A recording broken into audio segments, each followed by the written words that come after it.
there. This is Susan Fuller from Grief Heals. And today I wanted to talk about the one criteria I use to assess whether someone is grieving normally or not. It's simple. It's not in the DSM diagnostic manuals. I actually never heard anyone else talk about it. But it really is, for me, the one reliable factor. And that is that the grief is moving. It doesn't have to be big movement. It can be, but it often isn't. It doesn't have to be really dramatic, but that it is moving. It doesn't even have to always be going forward. Sometimes there's this oscillation that happens in grief and it's moving forward and then it's moving back. The nature of grief is that it is constantly in motion. It's part of why it's so exhausting. It is constantly in motion. Now, early on, the first few months, the movement is pretty obvious. You feel like you're on a roller coaster. You get those tsunami waves. You have good days. You have bad days. It's all over the map. That's movement. But as the first year goes on, it becomes less obvious. It can be very subtle, this movement. It is not always obvious, especially to the person who is grieving, which can become problematic. You're trying to figure out if you're doing okay, and you don't have any way of assessing that because the movement is not obvious. So here are a couple of things that might be helpful in terms of doing that. I'm going to push groups a little bit because they help. One of the reasons groups are so effective is because you have people mirroring back to you how you're doing. And that doesn't sound like a lot, but it really is. It's very powerful. And people can say, hey, you're making progress. That was really good. You did that. Those sorts of things can be immensely helpful. And having a coach or a counselor or therapist also serves that purpose. Personally, don't think for most people one-on-one is nearly as effective as the groups, but it's your choice. It's whatever helps you. But that neutral observer can really give you feedback about whether your grief is moving or not. Friends and family members wouldn't be my first choice because they're invested in you getting better. So they're not always reliable. Sometimes it's because your grief is making them feel uncomfortable. Other times it's because they just want to see you feeling better, so that what they are mirroring back to you may be colored by that. So it really helps to have somebody who's more neutral. So that's the first one. Be in relationship with someone or a group of people who can mirror back to you how you're doing. And you can ask, how do you think I'm doing? Is it moving? It feels like I'm really stuck. Get their feedback. Okay? So that's one.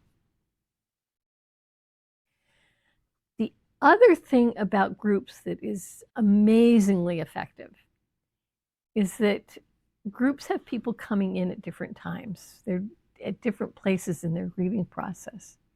So if you're at 6, 7, 8, 9 months and someone comes in at 3 months, you look at them and realize you're not there anymore. You recognize it because you know you were there. You were definitely there. But you can see that you have really made progress. And even a month or two ahead, you will see that things have been moving for you.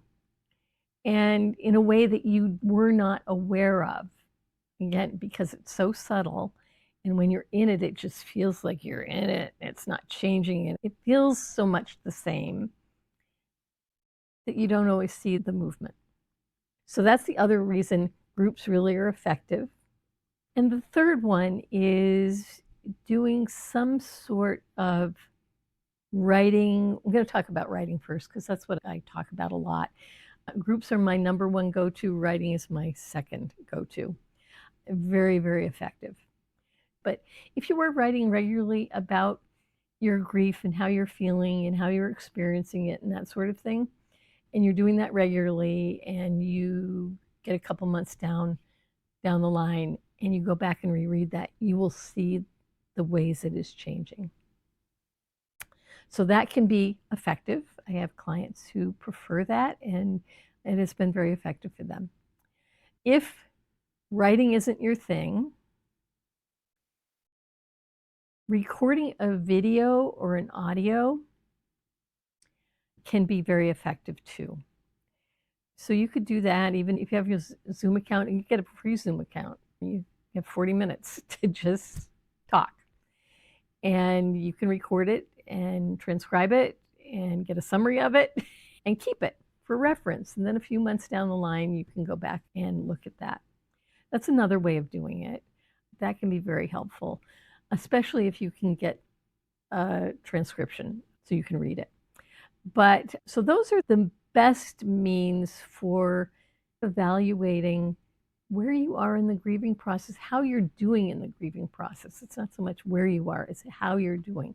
And again, it is the movement, it is the changing, it is the subtle path forward or backwards that tells you things are okay. And it really is okay. If it starts going backwards, that's okay. It doesn't stay that way. That's what to be watching for. Is your grief moving? And if you're comfortable in a group, I would really encourage you to do a group. If you're not, then do writing or recording or whatever you're comfortable with, so that you have some record that you can go back and look at to really see how you are progressing. Because I gotta say, upwards of 90%, my experience probably even higher than that. You're doing fine, it's moving, and there's no problem. If it really feels like it's getting stuck and you're not making progress, then get some help. I mean, don't sit in that don't do that. Don't do that. So there you have it.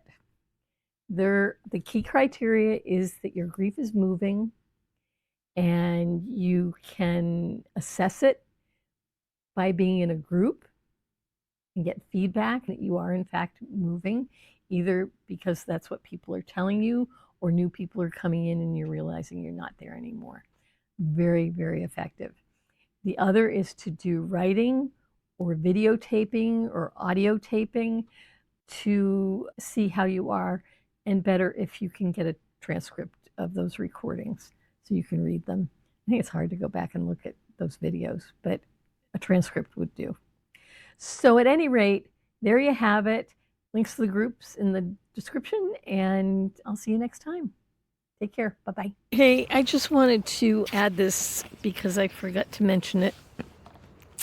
A warning of sorts, that if you are writing or recording or any of that, keep those things private. If you have to lock them up, if you need to password protect them. But they are not for anyone other than you. It's really important. If you're living alone, not so much. If there are other people in the house, then it's a little more important. But even just protect them as you need to and keep them private. All right? You take care.